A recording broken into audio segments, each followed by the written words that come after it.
Hello, everyone. So today I'm going to continue with the kinematics free response problems, and we are going to focus on a free fall situation. So let's pay attention, please. This is the situation that they want to describe. Basically, what we have is a sphere that is going to fall a certain distance h, and why they tell you that the distance is h, they also tell you that this is going to be set up by taking an electromagnet, and this electromagnet can be turned off. Now, the whole idea is that this is designed to release the sphere when the electromagnet is switched off. And then there is also a timer, and the timer starts when the electromagnet is turned off, and it stops when the sphere lands on the pad. So basically, the whole point is that we can measure the time that the sphere was falling. So now they first ask a what if situation that is really quite interesting. They tell you that when the student is measuring the very first data point, taking the very first measurement, he notices that the electromagnet actually releases the sphere after the timer begins. Now, this needs to be considered rather carefully because what this is saying is that on a time scale that measures what's going on in the experiment, the timer is starting normally, like you have a certain time interval where the timer is working, but the sphere itself is not falling from the very beginning. It says that the electromagnet releases the sphere after the timer begins. So there is another time interval for which the sphere is falling. And so what we are saying is that there are actually two time intervals to be considered here. The one that is being measured, we are going to call it the theoretical time, the one that the timer is giving you. And then there is an unknown actual time interval over which the sphere is actually falling. Now, the whole point of this is that the theoretical value, the measured value given by the timer, is larger than the actual value, which means that you cannot trust this time interval to calculate the gravitational acceleration. Because if you remember your kinematics equations, the displacement that the ball is going to fall is equal to initial velocity times time plus 1/2 acceleration times squared. Now, it is reasonable to think that the initial velocity is 0. So if you want to calculate the acceleration, which is g, you can use twice the displacement divided by the square of the time interval. But you have two different time intervals actually. So the idea is when you calculate this value g, the theoretical g, the one that you are going to calculate using this timer measurement, is actually going to be less than the actual value of g, because in the first case you have a time interval that is larger than the actual value. A larger denominator gives you a lower value for g. So, since that's what they're asking you, is the value of g calculated from this one measurement greater than, less than, or equal to the actual g? It's less than, and that's that. Okay, so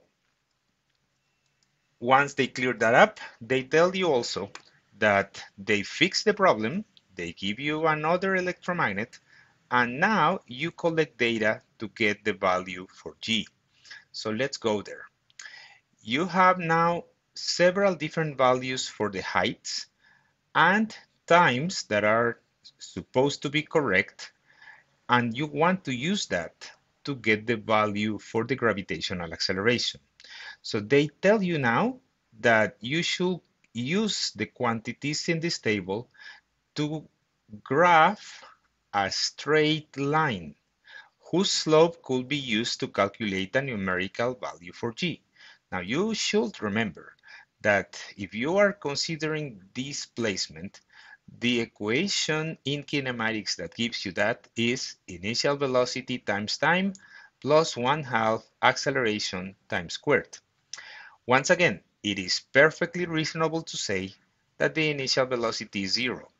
And so what you are left with, using the variables that they give you, is that the height that the sphere is falling is equal to 1/2 times the value of g times the interval measured by the timer squared. Now, how do you transform this into a linear equation? Because it is supposed to be a quadratic function that gives you a parabola. But you might consider that you can take the time interval squared as a single variable, not just the time interval, but the time interval squared.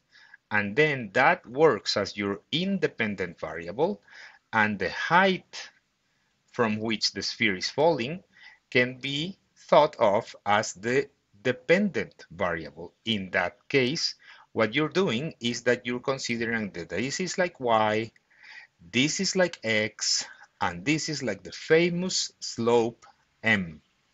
And that will be a linear graph. Therefore, your slope should be this expression, 1/2 of the gravitational acceleration. If we do it this way, it means that you need to take as the vertical axis for a graph the height that the sphere is falling in meters. And you need to take as the horizontal values, not the time interval, but the square of the time interval in square seconds, of course. So, under this model, they tell you now to use the remaining rows to graph or record values for anything that you need here that is not given in the table. Specifically, they're talking about the square of the time interval, which again you need in square seconds. And if you square these values and conserving three significant figures, you get 0.0110, 0.01, sorry, 454, 0.117, 0.161, and finally 0.203. So look at this. The height goes from 0 to 1 meter. The square of the time goes from 0 to 0.203. Of course, the next reasonable step is that you want to graph that.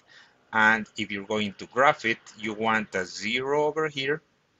You want the height, which is your dependent variable over here. Remember to write down the units. And since you have 5 divisions and you need to get to 1 meter, that's 0.20, 0.40, 0.60, 0.80, 1.0. The other side, where you have the square of the time interval, that's a little trickier because you need to get to 0.203. Now, taking subdivisions of 0.050 will get you there. Then the next one is 0.100, 0.150, and 0.200. 0.203 is just a little beyond that. So, your next step is to just plot the values.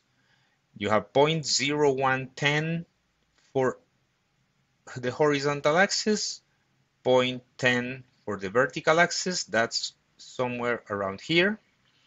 Next one is 0.0454 and 0.20, that's around here.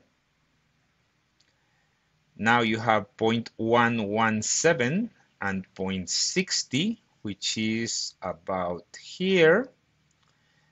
Then 0.161 and 0.80 over here.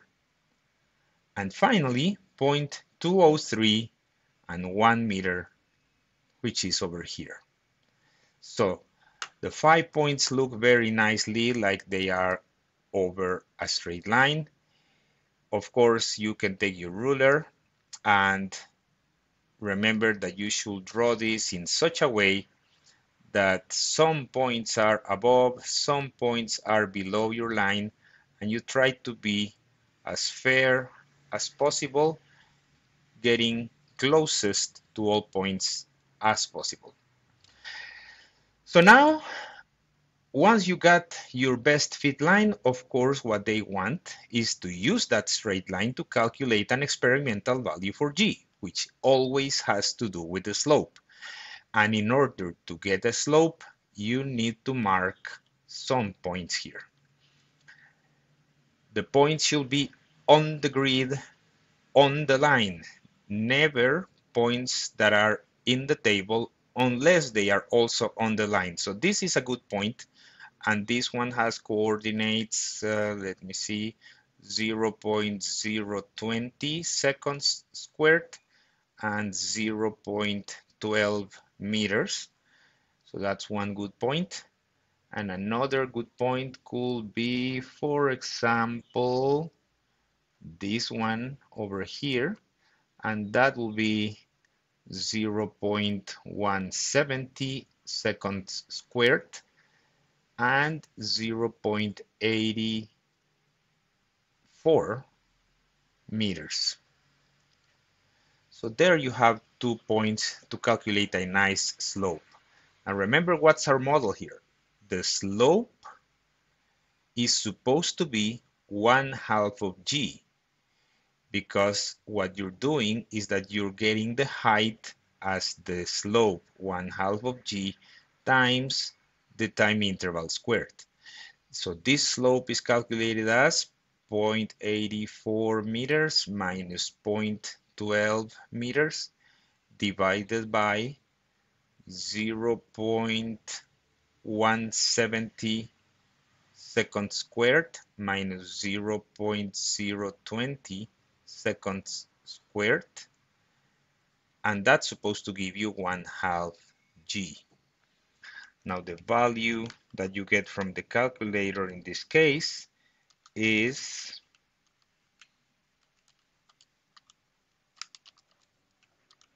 4.8 meters per second squared, which is 1/2 of g. Therefore, the value for g that we are looking for is 9.6 meters per second squared.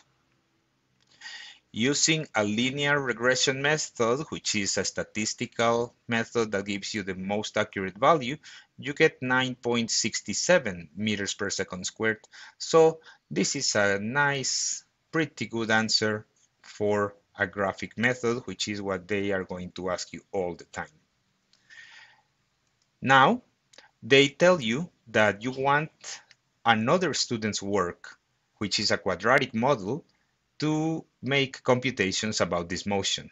So let's go there and look at how we can discover things here. They tell you another student fits the data in the table to a quadratic equation.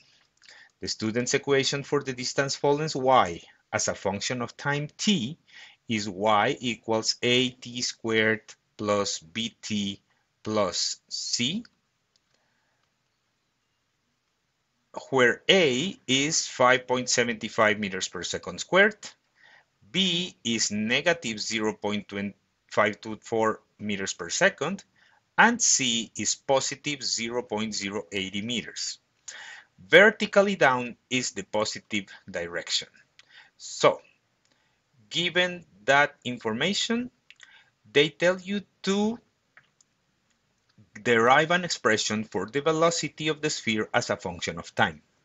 Now, I don't know if it's coincidental, but the term derive in this case is actually very appropriate, because you can get the velocity just as the first derivative of position relative to time.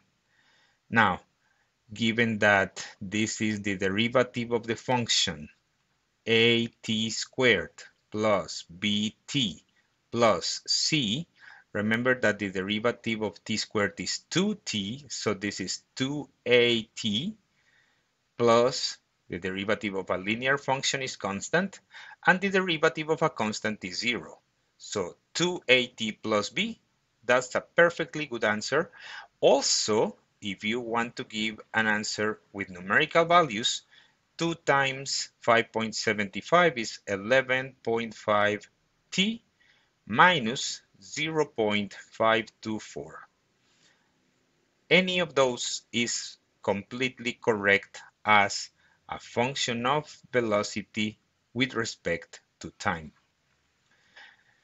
Now they ask you to calculate the new experimental value for g.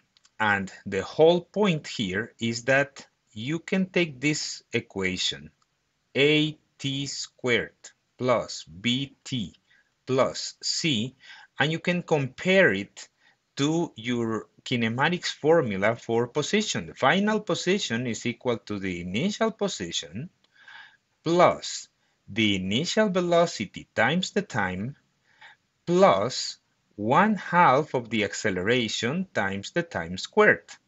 So it is clear that the coefficient A is equal to 1/2 of the acceleration, which in this case is 1/2 of g.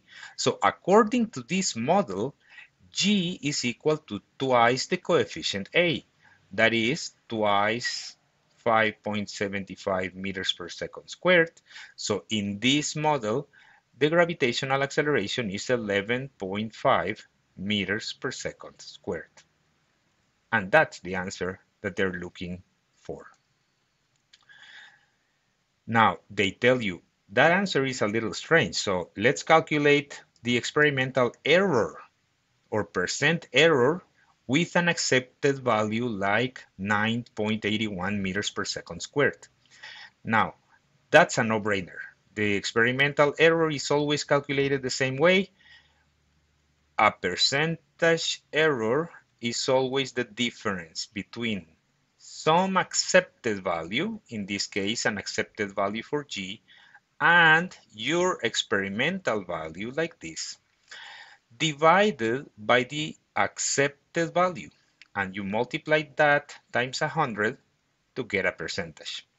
Because we don't care about positive or negative values, we can just enclose this in absolute value to always get a positive thing.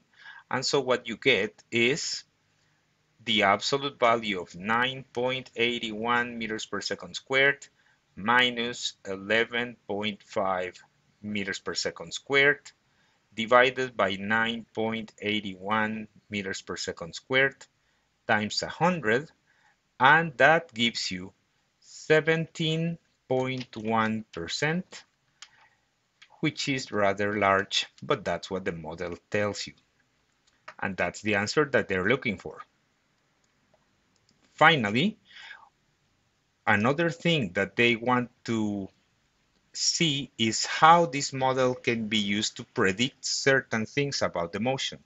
So let's look at the final question and see how we can deal with it. Assuming the sphere is at a height of 1.40 meters at time t equals 0, calculate the velocity of the sphere just before it strikes the path. Well, remember that y is supposed to be the distance that the sphere has been falling, and that's equal to 5.75 t squared minus 0.524 t plus 0.080.